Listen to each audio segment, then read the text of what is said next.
The Swiss government is willing to release details of Swiss bank accounts of Indian tax evaders after India and Switzerland meets in Geneva in December to revise the existing double taxation treaty between the two countries. Well, the Swiss ambassador to India, Phillipe Welti, tells National Affairs correspondent Sumon K Chakrabarti in this exclusive interview.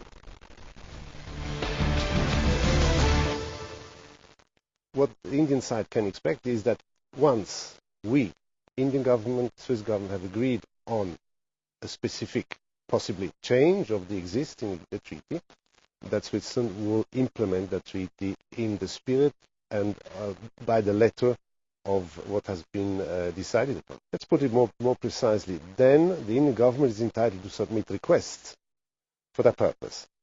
And the Swiss government will be entitled to examine those requests. And if those requests fit into the provisions agreed upon, then the release of data will be possible.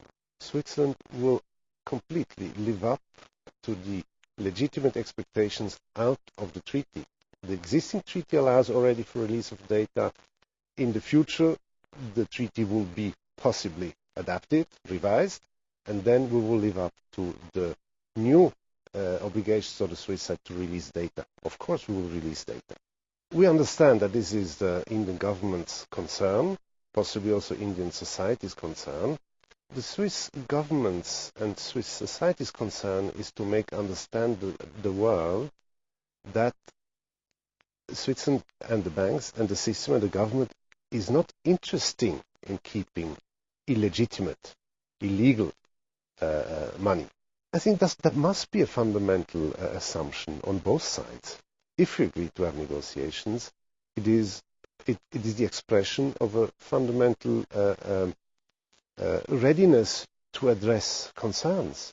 Of course, first the negotiation and the possible revision of the treaty must have as a conclusion, as a result, the inclusion of tax evasion as a case, as a type of case for which release of data is possible. Most probably the Indians will ask for the inclusion of tax evasion in the set of provisions of the treaty, which would then mean that release of data would be possible. But let's first... Switzerland is willing to do that? Switzerland is willing to open negotiations on that topic.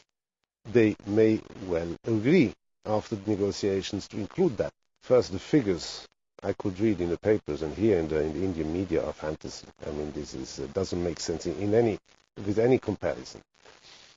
So much for the figures, for the amounts. When it comes to the distinction between legal and illegal, don't expect me to make any assertion. I have no idea how much is legal and how much is illegal.